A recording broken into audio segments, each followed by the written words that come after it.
Ya, kita kembali berjumpa dalam program Inspirasi Maranatha. Program yang dikemas dalam rangka untuk menyampaikan gagasan-gagasan hasil penelitian dari para dosen Universitas Kristen Maranatha. Oleh karena itu, kajian ini adalah kajian ilmiah namun relevan dengan kehidupan sehari-hari. Nah, kita akan membahas satu tema yang sangat penting dalam kesehatan tubuh manusia. Oleh karena itu kita akan membahas dari segi medis. Dan kita akan dipandu oleh seorang pakar, seorang dosen, yaitu Ibu Dr. Diana. Dan kita akan memulai lebih dahulu dengan doa. Mari kita bersama berdoa. Bapa yang maha baik, di mana di dalam Kristus Engkau menghadirkan diri sebagai seorang tabib. Engkau adalah sumber segala penyembuh dan memberikan pemulihan. Dan karena itu di dalam Roh Kudus, Engkau menginspirasi perkembangan medis melalui perkembangan penelitian dan teknologi yang ada. Dan kami bersyukur bahwa perkembangan medis semakin hari semakin menunjukkan pengaruh yang kontributif dan sungguh-sungguh bermanfaat bagi kesehatan umat manusia. Kami menyerahkan Bapak percakapan kami dalam program Inspirasi Maranatha pada hari ini. Dalam kuasa Tuhan sendiri kami serahkan percakapan kami. Amin. Para sahabat Maranatha, dimanapun berada, Bapak, Ibu, Saudara, kita akan membahas satu topik dari satu jurnal yang ditulis oleh Ibu Dr. Diana. Dan Ibu Dr. Diana Krisanti Jaya Saputra adalah seorang dekan Fakultas Kedokteran. Nah, kita akan perkenalan lebih dahulu dengan Ibu Dr. Diana Krisanti Jasa Putra. Silakan Ibu Diana. Ya, selamat berjumpa. Perkenalkan saya Dr. Diana Krisanti Jasa Putra, MKes. Saya adalah dosen Universitas Kristen Maranatha di Fakultas Kedokteran di bagian farmakologi. Saya sudah bergabung dengan Maranatha sejak tahun 1998. Sudah cukup lama. Tahun Ibu ya. Saya memang di bidang farmakologi dan kebetulan cukup mendalami di bidang herbal ya. Jadi saya menjadi dosen dan pada tahun 2020 dipercaya menjadi dekan Fakultas Kedokteran dan saya mengucap syukur kepada Tuhan karena mendapat kesempatan juga untuk berkarya di Universitas Kristen Maranatha. Saya memiliki 2 orang putri, yang pertama sudah menjadi dokter juga, dan yang kedua masih mahasiswa kedokteran. Gitu Pak. Ya, Ibu Diana ya. Dan kita melihat ya di Fakultas Kedokteran di UK Maranatha itu mengalami perkembangan yang luar biasa. Dan karena itu untuk masuk di Fakultas Kedokteran itu memang mau tidak mau harus selektif. Karena menjadi dokter memang harus dibutuhkan satu kemampuan yang tanda petik lengkap ya Bu ya. Nah, baiklah kita akan membahas satu topik ya, satu tulisan dalam jurnal. Izinkan saya menerjemahkan dalam bahasa Indonesia ya Bu ya. Nanti kalau ada yang kurang terjemahan mohon dibetulkan ya Bu ya.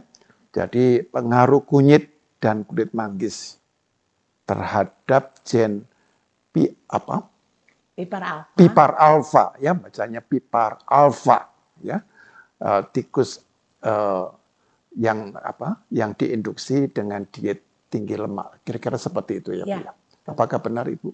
Ya, jadi yang dinilai ini adalah ekspresi gen pipar alfa. Ya, ekspresi gen pipar alfa ya. Nah, pada tikus ini ya. Ini sebagai kelinci percobaannya ya, tikus percobaan ya, kan begitu. Nah, Ibu boleh cerita sedikit ya, apa yang menjadi latar belakang penelitian dengan meneliti antara kunyit dan kulit manggis ya.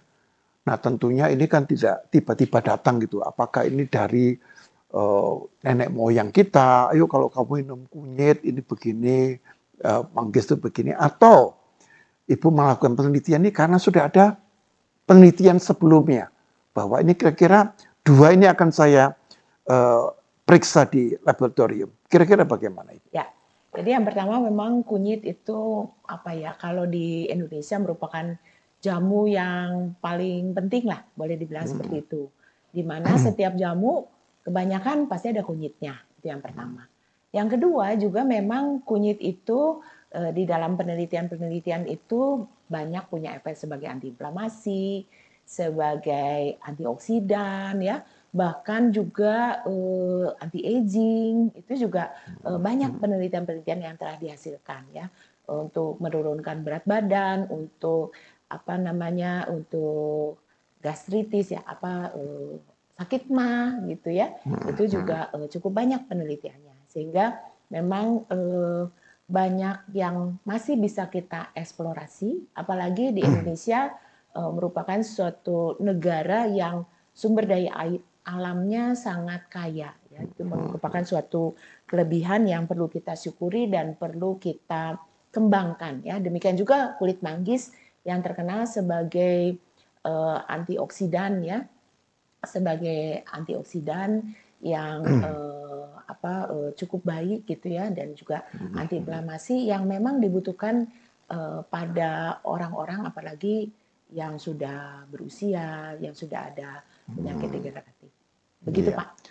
Ya, jadi ini satu langkah yang luar biasa karena biasanya orang hanya dari kata orang ya kan, minum aja kunyit, minum aja kulit manggis dan sebagainya. Tapi penelitian ini akan lebih menunjukkan buktinya, ya, khasiatnya, sejauh mana mujarabnya, kan kira-kira seperti itu, Bu ya. Nah, dan satu poin yang saya baca dalam jurnal yang ditulis oleh Bu Diana, ini adalah jurnal internasional ya, Bu ya.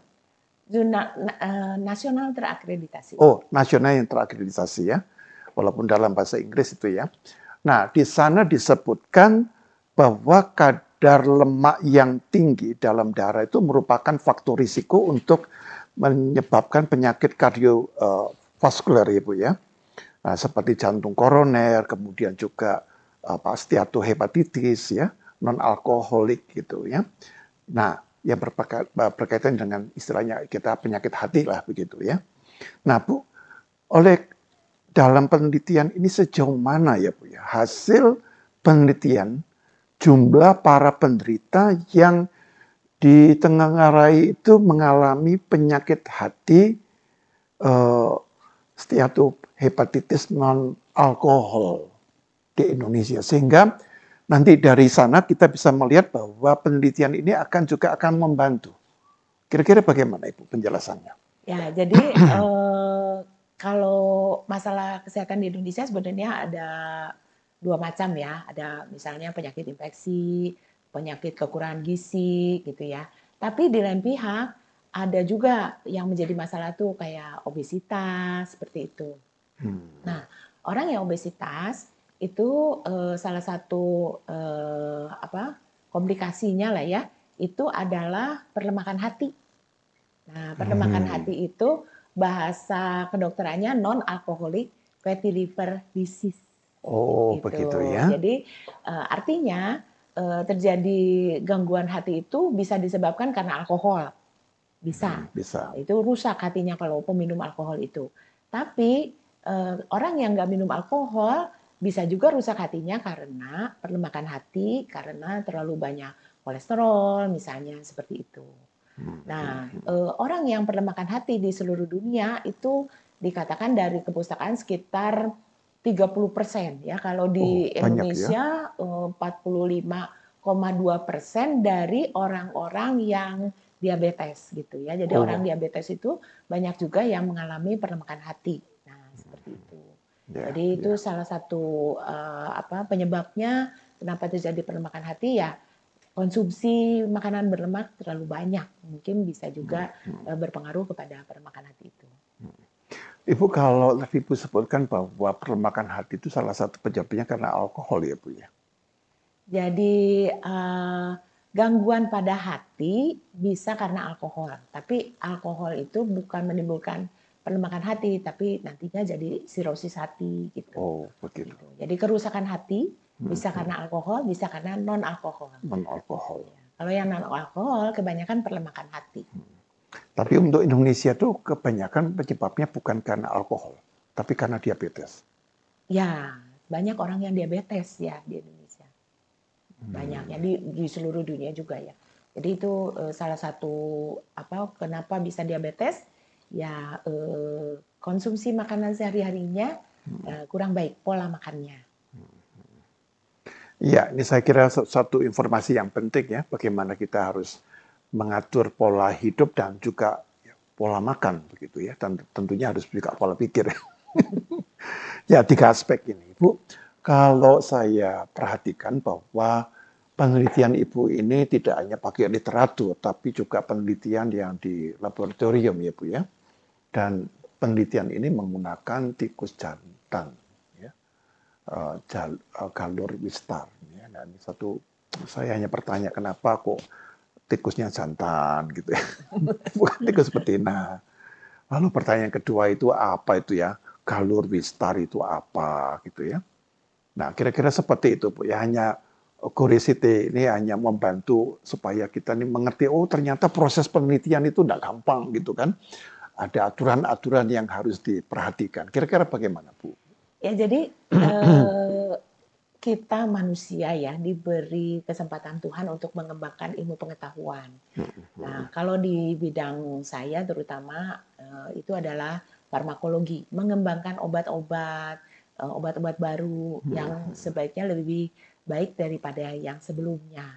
Nah untuk mengembangkan obat baru untuk sampai digunakan pada manusia itu memang dipersyaratkan harus pada uji hewan terlebih dahulu.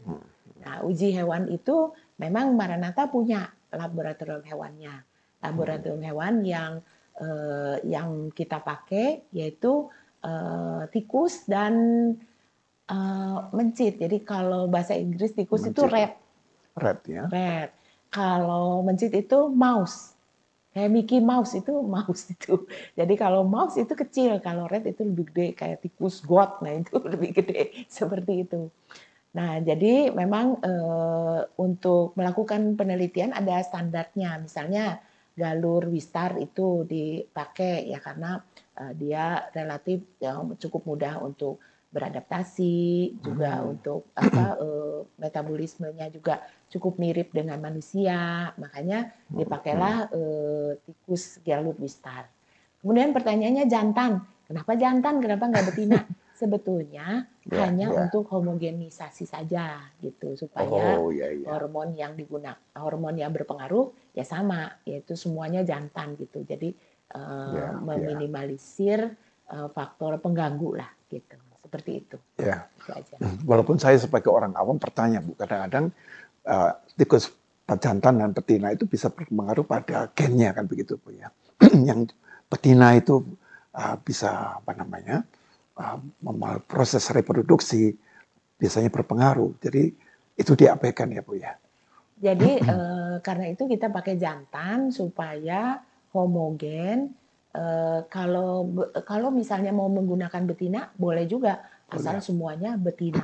Berarti yang pengaruh hormonnya pengaruh hormon betina aja gitu. Kalau ini pengaruh hormon jantan aja gitu. Sebenarnya boleh, tapi pada umumnya kita pakainya yang jantan. Kecuali memang dilakukan penelitian yang khusus untuk misalnya rencananya obat yang mau digunakan pada ibu hamil misalkan.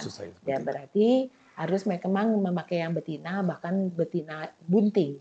Oh, ya. Jadi untuk ke sana itu memang sudah diteliti lebih dulu bahwa memang tikus percobaan itu memang lebih dekat dengan manusia ya. Ya. Itu jadi pertimbangannya cukup dekat dengan manusia, reproduksinya juga mudah dan harganya terjangkau gitu Pak. Kalau misalkan lebih mirip lagi simpanse. tapi mahalnya Mahalnya lumayan. luar biasa. Jadi Begitu ya. kita itu pertimbangannya. Ya, ya, ya. Oh ya. Nah, kita sudah mendengar ya satu ulasan yang menarik ya. Bagaimanakah pengaruh dari kunyit dalam penelitian ini untuk meningkatkan pipar alfa itu. Ya. Dan itu salah satunya adalah melalui uji laboratorium, dalam hal ini adalah tikus. Dan kita akan lanjutkan sesi percakapan kita yang kedua setelah informasi yang satu.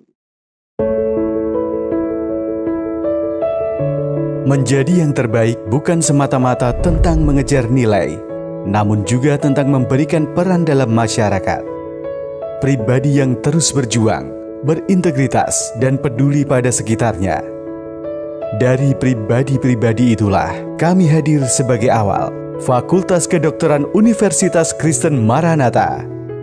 Dari awal yang kecil dan mimpi yang besar, kami bertumbuh dengan satu tujuan, yaitu membangun para pemuda-pemudi Indonesia menjadi dokter-dokter yang kompeten, profesional, dan berguna bagi nusa dan bangsa. Langkah demi langkah, hari lepas hari, kami membawa para mahasiswa untuk menjadi dokter layanan primer melalui program studi sarjana kedokteran. Lebih daripada itu, para mahasiswa siap terjun dalam profesinya di masyarakat melalui program studi profesi dokter.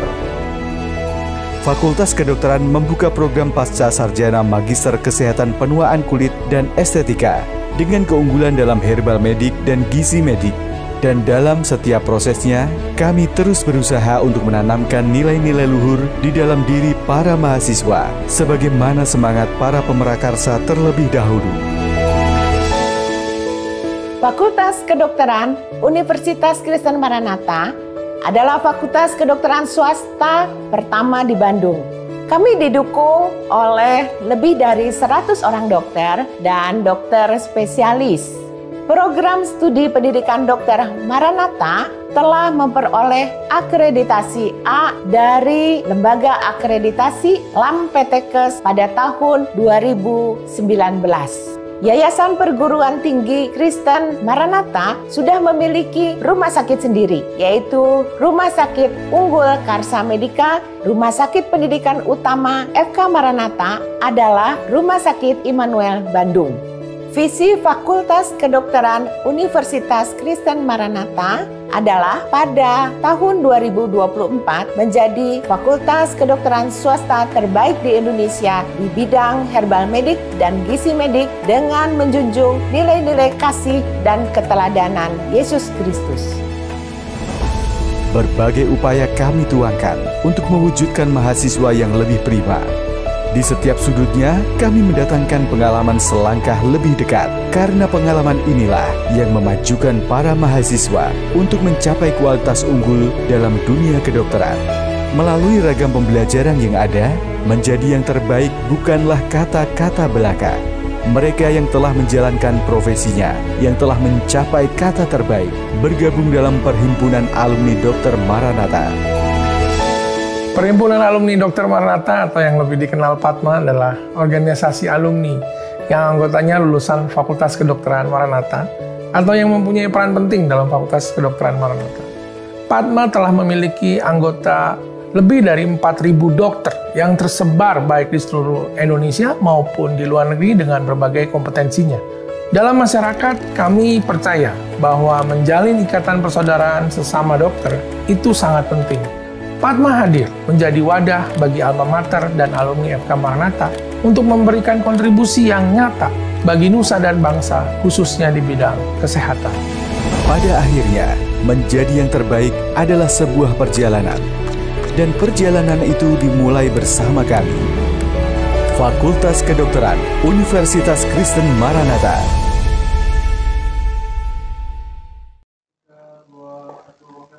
Ya, kita kembali kepada satu percakapan dalam hal penelitian dari dunia medis, dari dunia kedokteran, dari bagaimana pengaruh kunyit untuk meningkatkan pipar alfa.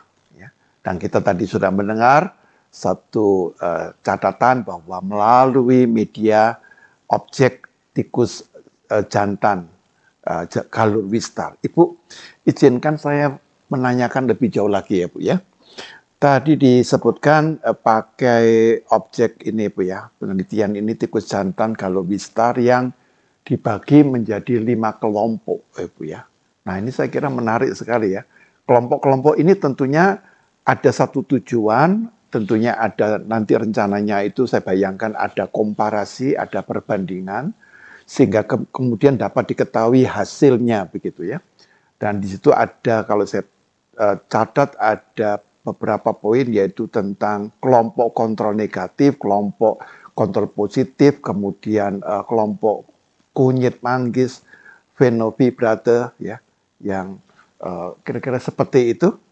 Nah, mungkin Ibu boleh menjelaskan kepada pemirsa supaya siapa tahu anak-anaknya menjadi tertarik untuk sekolah kedokteran. Wah, saya kalau gitu minat bahwa ini adalah bagian yang saya suka ini penelitian dan ini bermanfaat. Bagaimana nanti orang membuat meramu obat-obatan? Ya, silakan Bu Diana. Ya, jadi kalau di dalam penelitian ini yang kita gunakan adalah model dislipidemi, artinya model tikus yang diintervensi atau diinduksi untuk menjadi suatu model yang tinggi lemak lah gitu, kira-kira seperti itu. Karena itu induksinya itu harus kita pastikan berhasil. Jadi kalau kita berhasil itu berarti yang diinduksi tinggi lemak, memang lemaknya tinggi. Sedangkan pembandingnya itu yang tidak diinduksi. Jadi kalau tidak diinduksi dibandingkan dengan yang diinduksi terjadi perbedaan yang bermakna, berarti induksinya berhasil. Gitu. Makanya ada kelompok kontrol negatif yang tanpa perlakuan itu adalah untuk melihat apakah induksinya berhasil yang terdapat di kelompok kontrol positif. Jadi kontrol positif itu mendapat pakan tinggi lemak selama 7 minggu. Kemudian setelah 7 minggu dilihat lemaknya udah tinggi belum. Nah kalau udah tinggi kan kita nggak bisa kira-kira ya, harus dibandingkan dengan kontrol negatif. Oh iya memang sudah naik gitu. Nah setelah model itu jadi, jadi kelompok kontrol positif, kelompok kunyit, kelompok kulit manggis, kelompok fenofibrat semuanya diberi pakan tinggi lemak sama-sama selama 7 minggu itu. 7 minggu ya? 7 minggu. Hampir 2 bulan ya Bu ya? Ya. Setelah jadi itu, jadinya dengan dibandingkan dengan kontrol yang tanpa perlakuan, selanjutnya 7 minggu berikutnya diberi perlakuan. Yang kelompok 3 dengan kunyit, yang kelompok 4 dengan kulit manggis, yang kelima fenofibrat.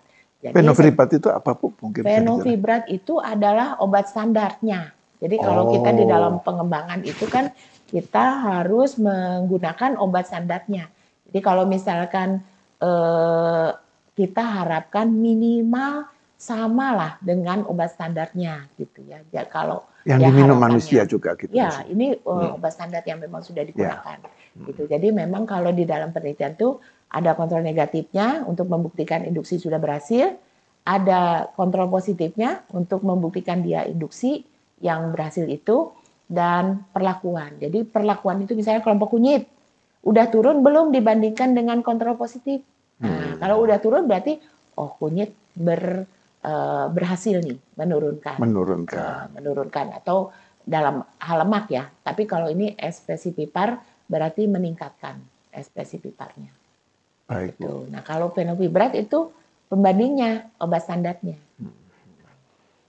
Jadi kalau dilakukan induksi itu kira-kira bisa dijelaskan sedikit Bu, bagaimana supaya kalau kita pemirsa itu ya mendengar kata induksi itu kira-kira disuntik atau pakai apa Bu? Diberi makan. Oh, diberi makan. Cuman makanannya itu memang mengandung lemak yang tinggi gitu.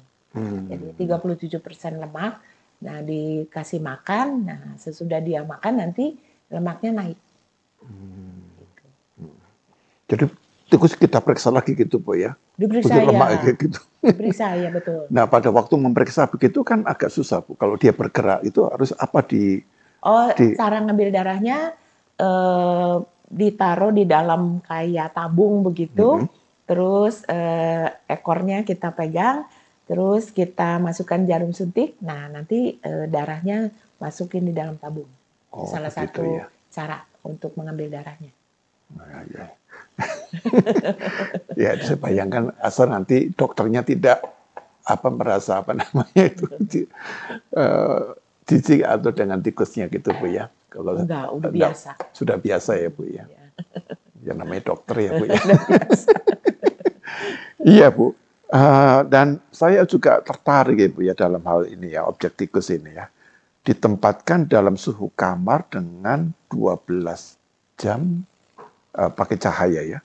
Dan lalu juga ada siklus gelap setiap hari di laboratorium. Dan kebetulan ini ada dilaksanakan di Maranatha Ibu ya. Nah, apa sebabnya Ibu ya? Penelitian dengan tikus ini, Wistar ini ditempatkan dalam suhu kamar 12 jam cahaya dan 12 siklus gelap ya setiap hari. Kira-kira apa tujuannya gitu Bu ya? Ya, jadi untuk membuat situasi yang senormal mungkin ya. Jadi ada siang, ada malam gitu sebenarnya. Sehingga lingkungannya itu dipakai ada siangnya, ada malamnya, ada terangnya, ada gelapnya gitu. Seoptimal mungkin sehingga tikusnya juga punya siklus sirkadian. Jadi dia punya siklus-siklus biologi sendiri yang tergantung pada waktu siang atau pada waktu malam. Nah, sehingga hasil penelitiannya itu tidak terganggu tuh oleh misalnya perubahan lingkungan. Seperti itu sebenarnya Pak. Ya, saya baru memahami bahwa untuk menentukan satu obat nanti dari hasil laboratorium itu prosesnya sangat panjang dan saya hargai ya bahwa itu merupakan kekasan dari medis itu, ketelitian yang akurat, seakurat mungkin ya, seobjektif mungkin gitu. Nah, kadang-kadang kalau kita lihat di masyarakat itu kan orang melakukan konsumsi ya, jadi dokter-dokteran bagi dirinya sendiri itu kan pakai kata orang atau dugaan-dugaan ya membuat ini. Padahal kita belajar bahwa masyarakat perlu belajar percaya kepada medis begitu ya, jangan kemudian sakit kepada dukun begitu, kepada paranormal ya kan, lalu diberikan obat-obatan yang tidak jelas ya, lalu akibatnya fatal begitu ya. Nah, di sini kita mau belajar membuka wawasan kita tentang bagaimana kita ini di era modern ini harus mempunyai sikap yang membuang jauh-jauh tahayul itu. Nah, Ibu Diana, kalau saya lihat bahwa peranan di sini dalam konteks hati ya Bu ya. Hati itu sangat penting dalam homeostasis. Terutama dalam mengatur metabolisme lipid. Ya. Dan perannya dalam metabolisme lipid adalah dipengaruhi oleh pipar alfa tadi. Yang dapat menginduksi oksidasi asam lemak hati, juga mengurangi kelebihan lipid akumulasi dalam hati, dan akhirnya mencegah hati berlemak. Nah, mohon dalam hal ini Bu Diana bisa menjelaskan fungsi hati ya, karena ini saya kira hati ini bukan hati yang spiritual, tapi hati betul-betul hati manusia ya. Liver ini ya Bu ya. Apakah sama ya hati dengan liver yang saya maksudkan ini ya? Atau mungkin ada perbedaan? Silakan Ibu bantu menjelaskan sehingga kita juga bisa menjaga pola hidup dan pola makan yang lebih sehat. Hal-hal apa yang harus diperhatikan untuk menjaga kesehatan hati kita? Silakan Ibu. Jadi yang dimaksud hati ya liver ya, yang liver yang letaknya di perut bagian kanan atas. Nah, itu ya. Nah, liver kita ini fungsinya antara lain untuk menghilangkan racun-racun ya, menghilangkan racun-racun. Kemudian juga penting di dalam nutrisi. Jadi dia mengolah dari makanan untuk akhirnya jadi energi sebenarnya ke arah sana. Kemudian juga menyimpan glukosa ya, menyimpan glukosa dalam bentuk glikogen, juga mengatur lemak ya dalam seperti penelitian kita, menghasilkan suatu empedu juga untuk membuat emulsi sehingga pencernaan lemak menjadi baik, juga berperan di dalam mengatur hormon ya. Jadi kalau untuk menjaga kesehatan hati, makan yang sehat sebenarnya ya, kita juga kalau di promosikan kesehatan itu makan buah sayur yang lebih banyak dibandingkan yang lemak tinggi ya, misalkan minyak jelantah kayak gitu itu kurang bagus sebenarnya ya. Jadi minyak yang dipakai berulang-ulang itu kurang bagus ya. Itu jelas kalau supaya nggak rusak hatinya jangan minum alkohol ya, itu juga ya.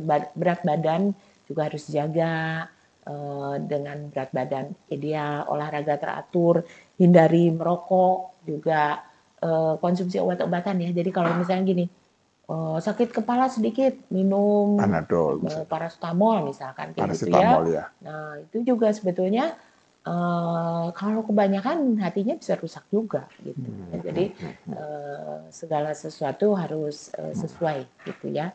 Kemudian ya kalau bisa melakukan check up sehari-hari ya lebih baik minum air yang cukup dan juga hindari dengan kontak dengan zat-zat yang berbahaya. Mungkin seperti itu ya. Zat yang berbahaya misalnya apa itu, Bu? Ya misalnya apa ya?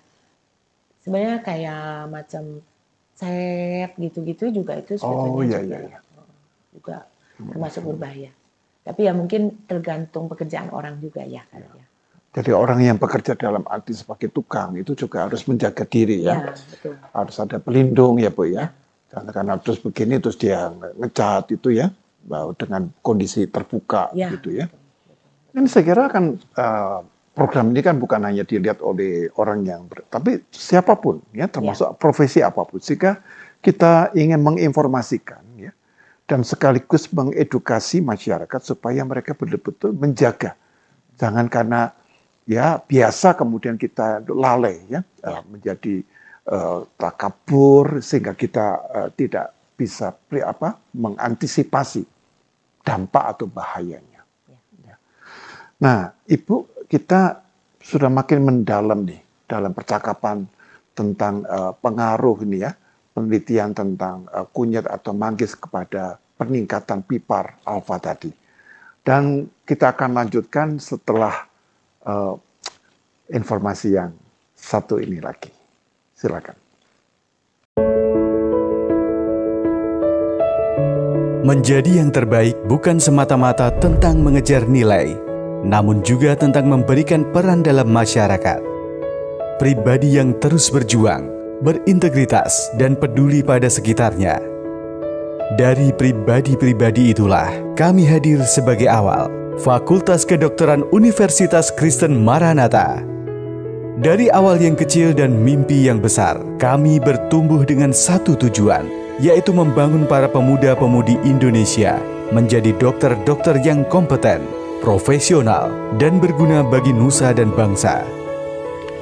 Langkah demi langkah, hari lepas hari, kami membawa para mahasiswa untuk menjadi dokter layanan primer melalui program studi sarjana kedokteran. Lebih daripada itu, para mahasiswa siap terjun dalam profesinya di masyarakat melalui program studi profesi dokter. Fakultas Kedokteran membuka program pasca sarjana Magister Kesehatan Penuaan Kulit dan Estetika dengan keunggulan dalam herbal medik dan gizi medik. Dan dalam setiap prosesnya, kami terus berusaha untuk menanamkan nilai-nilai luhur di dalam diri para mahasiswa, sebagaimana semangat para pemerakarsa terlebih dahulu. Fakultas Kedokteran Universitas Kristen Maranatha adalah fakultas kedokteran swasta pertama di Bandung. Kami didukung oleh lebih dari 100 orang dokter dan dokter spesialis. Program studi pendidikan dokter Maranatha telah memperoleh akreditasi A dari Lembaga Akreditasi LAMPTKES pada tahun 2019. Yayasan Perguruan Tinggi Kristen Maranatha sudah memiliki rumah sakit sendiri, yaitu Rumah Sakit Unggul Karsa Medika. Rumah Sakit Pendidikan Utama FK Maranatha adalah Rumah Sakit Immanuel Bandung. Visi Fakultas Kedokteran Universitas Kristen Maranatha adalah pada tahun 2024 menjadi Fakultas Kedokteran Swasta terbaik di Indonesia di bidang herbal medik dan gizi medik dengan menjunjung nilai-nilai kasih dan keteladanan Yesus Kristus. berbagai upaya kami tuangkan untuk mewujudkan mahasiswa yang lebih prima. Di setiap sudutnya, kami mendatangkan pengalaman selangkah lebih dekat, karena pengalaman inilah yang memajukan para mahasiswa untuk mencapai kualitas unggul dalam dunia kedokteran. Melalui ragam pembelajaran yang ada, menjadi yang terbaik bukanlah kata-kata belaka. Mereka yang telah menjalankan profesinya, yang telah mencapai kata terbaik, bergabung dalam Perhimpunan Alumni Dokter Maranatha. Perhimpunan Alumni Dokter Maranatha atau yang lebih dikenal PADMA adalah organisasi alumni yang anggotanya lulusan Fakultas Kedokteran Maranatha atau yang mempunyai peran penting dalam Fakultas Kedokteran Maranatha. PADMA telah memiliki anggota lebih dari 4.000 dokter yang tersebar baik di seluruh Indonesia maupun di luar negeri dengan berbagai kompetensinya. Dalam masyarakat, kami percaya bahwa menjalin ikatan persaudaraan sesama dokter itu sangat penting. PADMA hadir menjadi wadah bagi alma mater dan alumni FK Maranatha untuk memberikan kontribusi yang nyata bagi nusa dan bangsa, khususnya di bidang kesehatan. Pada akhirnya, menjadi yang terbaik adalah sebuah perjalanan. Dan perjalanan itu dimulai bersama kami. Fakultas Kedokteran Universitas Kristen Maranatha.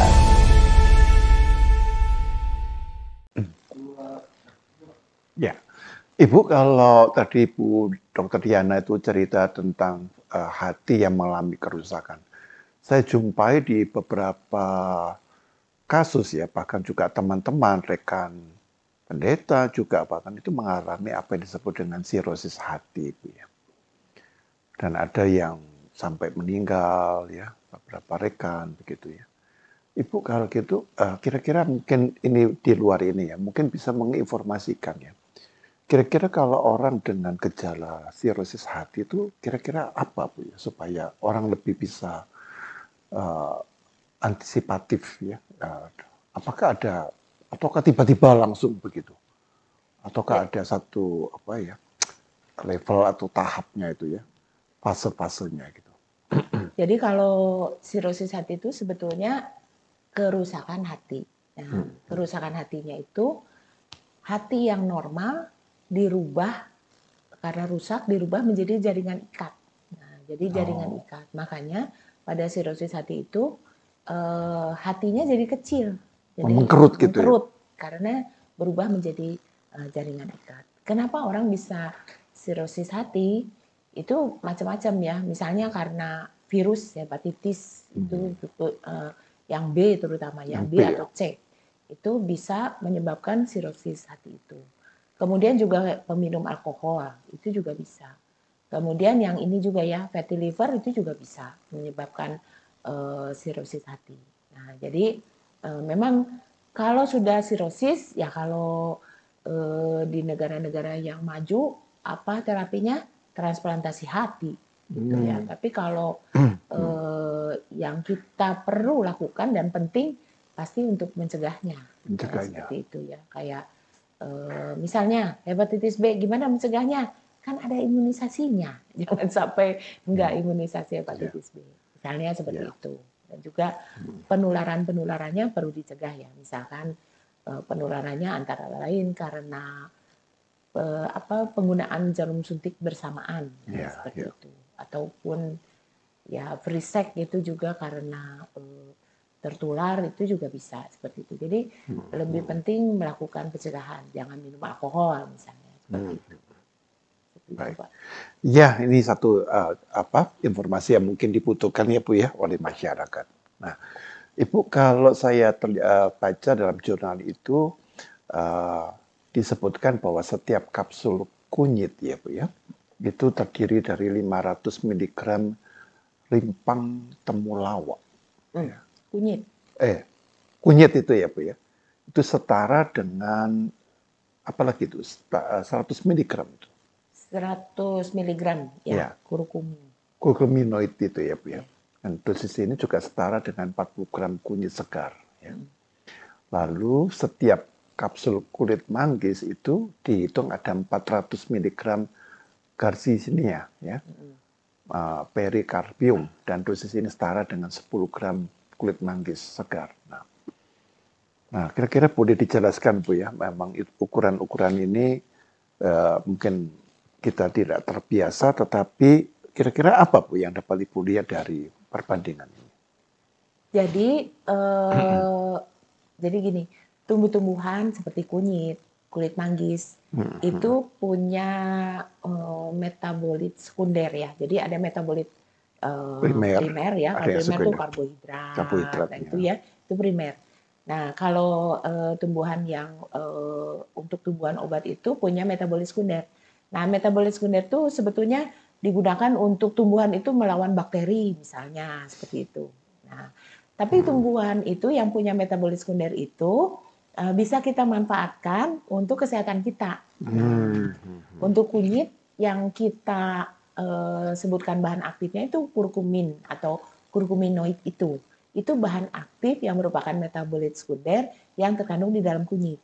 Nah, kandungannya kurkumin atau kurkuminoid itu sebetulnya di dalam kunyit itu kecil gitu, cuma berapa persen seperti itu.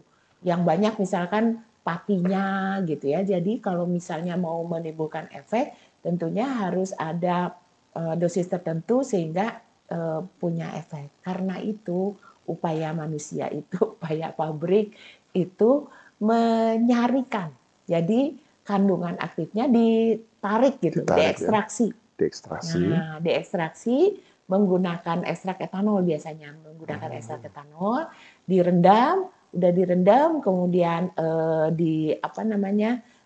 ampas-ampasnya dibuang.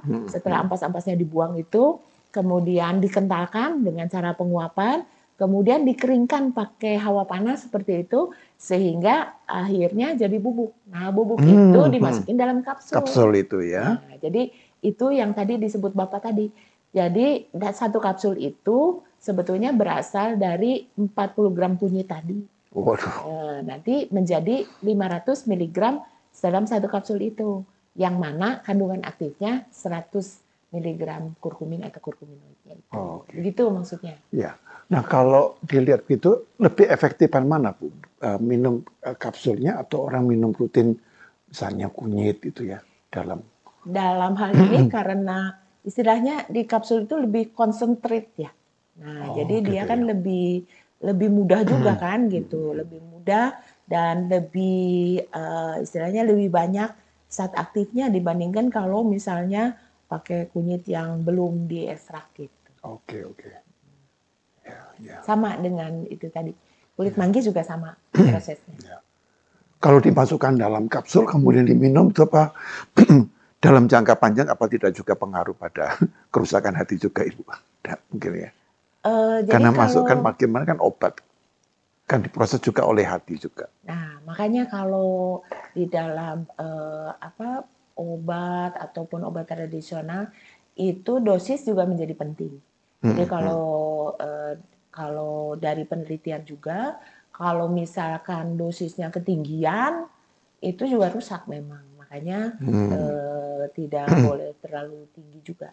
Dan jadi juga jangka panjangnya tuh saya bayangkan kan durasinya itu kan juga pengaruh. Ya pengaruh. Tapi memang memang harus hati-hati juga ya. Jadi kalau misalkan rutin, mungkin juga harus berhenti dulu 2 minggu. Berhenti dulu, gitu, baru mulai lagi gitu. Seperti itu. Ada fase wash out-nya juga. Gitu, ya. Jadi ya kita harus menyesuaikan juga ya dengan itu kondisi kita juga gitu. Ya, baik. Ya Bu Diana, saya senang ya dengar penjelasan Ibu ya tentang bagaimana satu proses penelitian dalam rangka untuk kesehatan tubuh manusia. Nah, Ibu dalam konteks ini, Ibu sebutkan bahwa mengaktifkan pipar alfa itu dengan berbagai ligand dapat memodifikasi proses biologis yang penting, terutama yang berkaitan dengan energi tubuh, mekanisme produksi energi tubuh, dan respon inflamasi.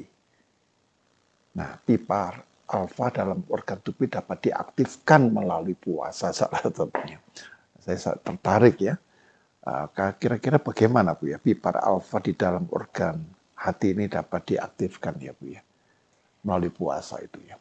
Ya jadi pipar alfa itu efeknya oksidasi asam lemak ya. Jadi kalau memang dalam keadaan puasa mengaktifkan pipar alfa sehingga sehingga asam lemak menjadi teroksidasi itu ya, teroksidasi artinya dia mengaktifkan pipar alfa untuk penggunaan lemak untuk nantinya jadi energi gitu. Makanya waktu puasa juga meningkatkan gitu. Itu sih artinya. Jadi kalau dalam nasihatnya Ibu apakah dalam hal ini puasa kan bukan hanya karena setahun sekali Ibu ya, tapi ada masa-masa tertentu yang perlu diperhatikan ya. Apa yang Ibu sebut dengan kata puasa itu? Jadi di dalam tubuh kita itu ada keseimbangan hormon. Hormon insulin dan hormon glukagon. Kalau seorang individu terus makan, terus nggak berhenti makan, mulutnya satu nggak berhenti makan, misalnya seperti itu. Mengunyah terus ya, Bu? Ya, itu menyebabkan insulinnya keluar terus. Nah, kalau insulin keluar terus, itu sifatnya anabolik, jadi membentuk lemak, membentuk itu. Jadi sebetulnya menurut kesehatan harus ada puasa. Kalau puasa, insulinnya nggak keluar, yang keluar adalah glukagon. Nah, pada saat glukagon keluar itu sifatnya katabolik, memecah. Nah, yang rusak-rusak juga termasuk dibuangin gitu. Nah, tapi ada yang namanya intermittent fasting ya, memang itu. Jadi macam-macam ya upaya manusia. Antara lain intermittent fasting misalnya puasa dari selama 12 sampai 16 jam misalnya seperti itu. Itu fungsinya adalah supaya jangan insulin terus yang keluar tapi glukagon. Tapi puasa dalam hal ini bukan berarti nggak boleh minum, misalkan puasa kesehatan ini ya. Jadi misalnya minum air bening boleh, gitu ya. Terus misalnya minum air jahe bagus juga, gitu ya. Kenapa? Karena jahe itu juga punya efek mengurangi lemak-lemak, gitu. Nah, jadi minum kunyit itu juga bagus. Minum kopi pun bagus. Maksudnya kopi tanpa gula, ya minum kopi itu juga bagus. Jadi tubuh kita itu sehat. Makanya kalau biarawan itu pada umumnya sehat-sehat ya, karena mereka suka puasa. Nah itu memang kita perlu perhatikan juga seperti itu dalam hal ini. Dan memang ini satu kekasan di dalam iman Kristen itu. Yesus bersabda atau berbicara tentang penyangkalan diri. Ya, barang siapa yang mengikut aku, ia harus menyangkal dirinya, memikul salibnya setiap hari, baru bisa mengikuti dia, bisa meneladan dia. Nah, kemudian kata penyangkalan diri itu kemudian oleh gereja diterjemahkan menjadi sikap asketis. Ya. Nah, asketis itu kalau dalam istilah Indonesia disebut pertarak gitu. Nah, para biarawan khususnya, tapi sebenarnya orang Kristen itu juga harus bisa pertarak, Ibu. Ya. Pertarak itu jangan selalu mengikuti apa yang kamu inginkan, ya. Makan yang kamu suka, gitu. Yang minum apa yang kamu suka. Pertarak itu berarti kita menyangkal, melawan dalam arti positif, ya, bahwa tubuh kita ini membutuhkan keseimbangan. Gitu.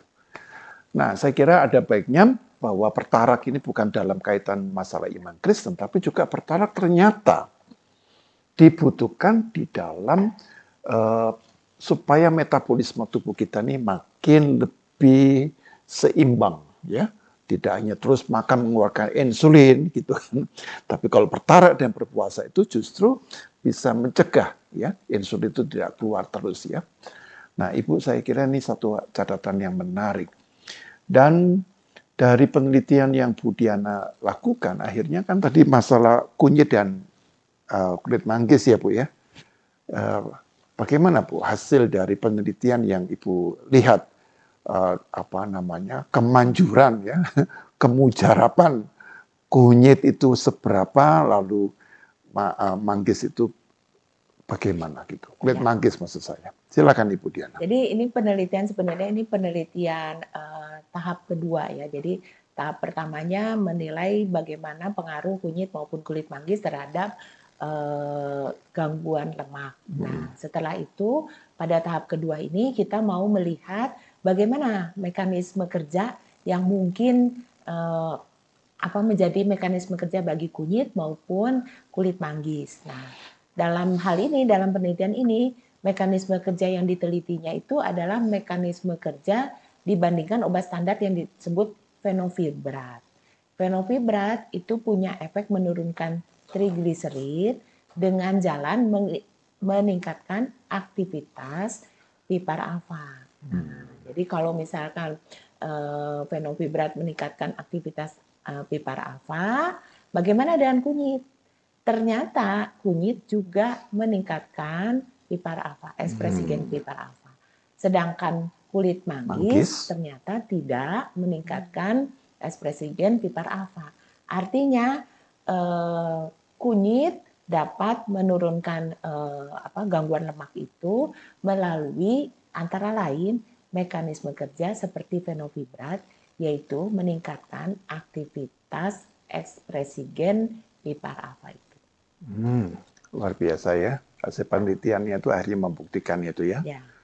Ya, walaupun tidak berarti orang yang mencoba melakukan konsumsi kulit manggis itu tidak bermanfaat ya, bukan begitu ya maksudnya, bukan ya. Jadi artinya kulit manggis juga punya efek yang baik, tetapi dalam penelitian ini mekanismenya bukan melalui peningkatan aktivitas ekspresi gen pipar alfa, mungkin melalui mekanisme yang lain. Begitu ya. Nah, itu yang harus diteliti juga oleh peneliti untuk melihat, oh ternyata kulit manggis ini bermanfaat pada segi yang lain gitu ya.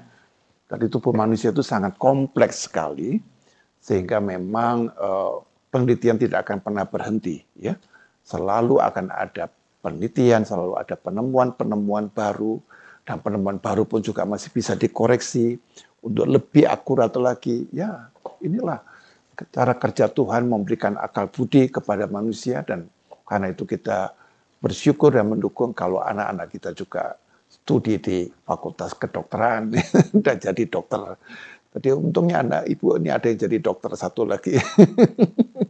Nah, siapa yang menyusul dari para pemirsa ya kan untuk studi kedokteran itu harus dipersiapkan, jangan tiba-tiba kalau saya mau kedokteran. Ternyata proses studinya tidak mempersiapkan diri ke sana, itu juga penting begitu ya Bu ya.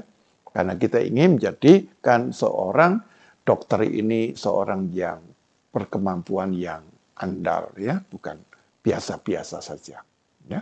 Nah, Ibu, kita sudah melakukan satu percakapan yang cukup mendalam. Mungkin Ibu bisa menyampaikan kepada pemirsa, kepada kita sekalian closing statement Ibu. Silakan Ibu. Terima kasih. Kesehatan yang kita miliki itu tentunya adalah anugerah dari Tuhan. Anugerah kesehatan yang dari Tuhan ini kita wajib untuk memeliharanya. Ya, jadi kita memelihara dengan makan makanan yang sehat, melakukan aktivitas fisik, juga nggak stres itu juga merupakan suatu penting untuk kesehatan. Dan juga ternyata kalau kita lihat di Alkitab juga bahwa ada pohon-pohon yang daunnya menjadi obat gitu ya. Jadi artinya kita juga punya kesempatan untuk mengembangkan penelitian-penelitian, mengembangkan obat-obat baru untuk kesejahteraan umat manusia. Jadi kita terus berkarya karena selama kita diberi nafas Tuhan, diberi kehidupan, kita pasti punya tugas masing-masing untuk melakukan pekerjaan-pekerjaan baik yang Tuhan sudah sediakan untuk kita lakukan. Demikian Pak? Iya, luar biasa ya. Dan semua ilmu, penelitian, penemuan yang ada semakin memperlihatkan betapa mulianya Allah dalam kehidupan kita. Mari kita menjaga kesehatan tubuh kita, tapi juga dikatakan sangat suka stresnya, pola pikir. Nah, ini memang masyarakat kita perlu juga dilatih manajemen stres itu. Ya. Ya, baik, kita akan akhiri dan kita ucapkan terima kasih Bu Dr. Diana yang sudah menyampaikan satu paparan yang sangat bermanfaat. Ya. Mari kita akhiri dengan doa. Bapak Surgawi, terima kasih bahwa kami telah mendengar satu ulasan atau pemaparan dari Dr. Diana tentang bagaimanakah kami juga melihat penemuan-penemuan yang dilakukan. Semuanya Tuhan karuniakan agar kehidupan kami semakin berkualitas dengan kesehatan yang prima. Tuhan, biarkanlah pemaparan ini juga menginspirasi setiap pemirsa, setiap kami yang mendengarnya, dan kami ingin mensyukurinya, seraya kami juga ingin menjaga kehidupan dan kesehatan kami menjadi lebih baik lagi. Kami serahkan Dr. Diana di dalam pengabdiannya sebagai seorang dosen dan dekan Fakultas Kedokteran. Tuhan memberkati, dan Tuhan memakai dengan melengkapi dengan kasih karunia Tuhan. Tuhan, inilah kami serahkan hidup kami dalam kemurahan Tuhan. Kami berdoa dalam kuasa-Mu, di dalam nama Tuhan Yesus kami berdoa. Amin.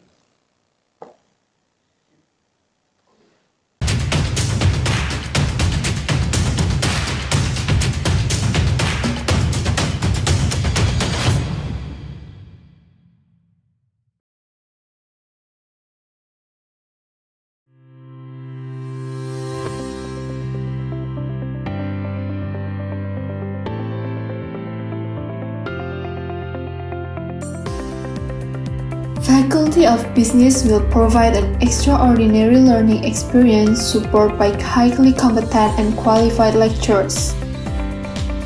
Today, business is evolving rapidly. Therefore, an innovative way of doing business is needed. Individuals with problem-solving skills, including analytical and creative thinking, is essential to face a range of challenges of growing a future business. Our business faculty offers a unique way to educating and developing a future leaders who can add Christian values to their society.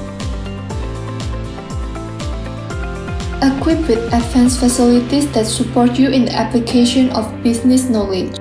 Flipped learning process is implemented by combining on-site and online learning to support effective learning methods.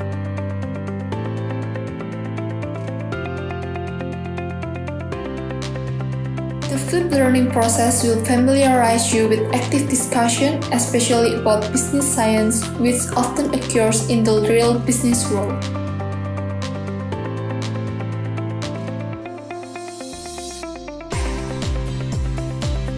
The Faculty of Business has outstanding alumni all around Indonesia and the world.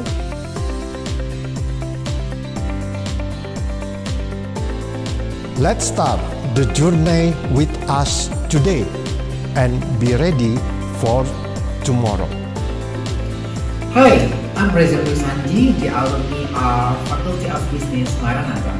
I'm working for Indonesia FSA or Otoritas Jasa Keuangan, and currently I'm taking the PhD program in the Alliance Manchester Business School, the University of Manchester in UK. I'm very proud to be part of the Faculty of Business family. The school has an excellent learning system, good reputation, a bunch of facilities to support learning activities, and of course a high quality lecturer. The program also have an updated curriculum that appropriates for our professional needs and also career development. So overall, the knowledge that I got from the school is beneficial to support my professional career and also my academic path. And I believe that the Faculty of Business Maranatha will always produce high quality graduates every year. Thank you.